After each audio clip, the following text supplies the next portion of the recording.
10वीचा निकाल लागून बरेच दिवस झाले. आता पुढे काय करायचं याचा विचार करतात. तो विचार करता करता काही पोरं गोंधळून गेल्यात. पोट्टे हो, गोंधळून जाऊ नका. 10वी नंतर तुम्हाला करण्यासारखे अनेक मार्ग आहेत की त्या मार्गांचा उपयोग करून तुम्ही स्वतःचं करिअर चांगल्या प्रकारे घडवू शकता. तर त्यातले काही मी मार्ग सांगतो, लक्षपूर्वक ऐका. पहिला मार्ग आहे तो म्हणजे तुम्ही 10वीच्या बेसवरती ITI करू शकता. ITIला दुय्यम समजू नका, ITIला हलकट समजू नका, ITIला हलक्यात घेऊ नका. ITIमध्ये अनेक चांगल्या प्रकारचे ट्रेड आहेत की त्या माध्यमातून तुम्ही तुमचं स्वतःचं चांगल्या प्रकारचं करिअर घडवू शकता. फिटर आहे, वायरमन आहे, इलेक्ट्रिशियन आहे, मशिनिस्ट आहे, डिझेल मेकॅनिकल आहे. या सगळ्या कोर्सेसला, या सगळ्या डिप्लोमाला अत्यंत महत्त्वाची किंमत आहे, अत्यंत महत्त्वाचं स्थान आहे की या माध्यमातून तुम्हाला सरकारी नोकऱ्यांसोबतच खाजगी नोकऱ्या मिळू शकतात आणि त्या माध्यमातून तुम्ही तुमचं चांगल्या प्रकारचं करिअर घडवू शकता. नाही तर तुम्ही स्वतःचा स्वतंत्र व्यवसाय देखील टाकू शकता आणि चांगल्या प्रकारचं जीवन घडवू शकता. नाही तर त्यापेक्षा तुम्हाला मार्ग सांगतो पहा.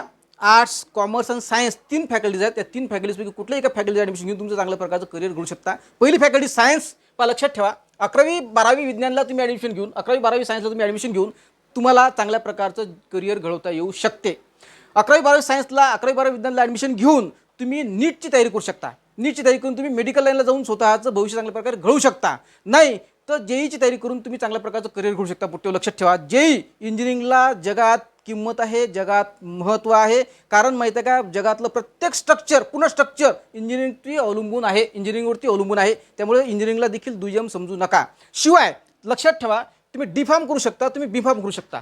B.Pharm करून तुम्ही तुमचं स्वतःचं करिअर चांगल्या प्रकारे घडवू शकता. पुट्टे हो, B.Pharm करून तुम्ही चांगल्या प्रकारचं स्वतःचं मेडिकल दुकान टाकू शकता. नाही तर तुम्ही M.Pharm करू शकता आणि मोठ्या मेडिसिन कंपन्यांमध्ये नोकरी लागू शकता. नाही तर तुम्ही स्पर्धा परीक्षेच्या माध्यमातून मोठ्या पदावरची नोकरी देखील लागू शकता. शिवाय तुम्ही BSc करू शकता.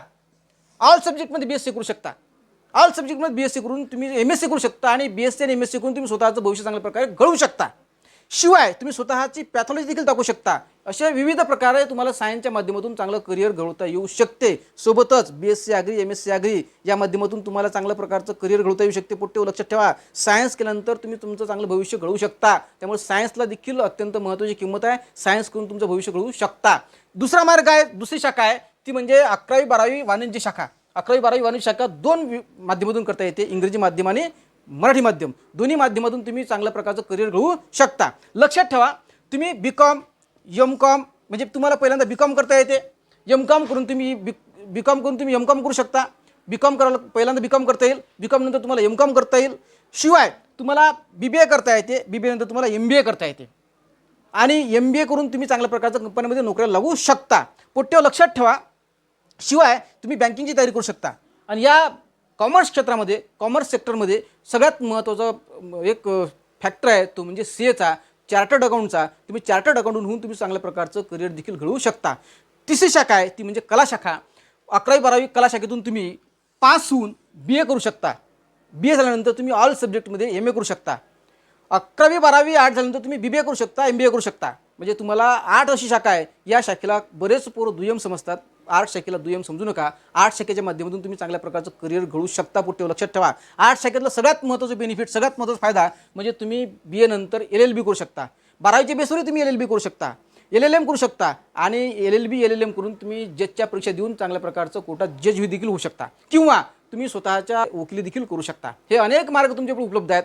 पण लक्षात ठेवा, तुम्ही 11वी 12वी सायन्स करा म्हणजे तुम्ही BSc करा, तुम्ही सायन्स BSc, तुम्ही सायन्समधून BSc करा, तुम्ही कॉमर्समधून B.Com करा, तुम्ही आर्टमधून BA करा, काही करा. पण तुम्हाला सगळ्यांना एक कॉमन मार्ग आहे तो म्हणजे LLB नंतर LLM आणि नंतर जजच्या परीक्षा देऊन तुम्ही चांगल्या प्रकारचं चांगलं करिअर घडवू शकता.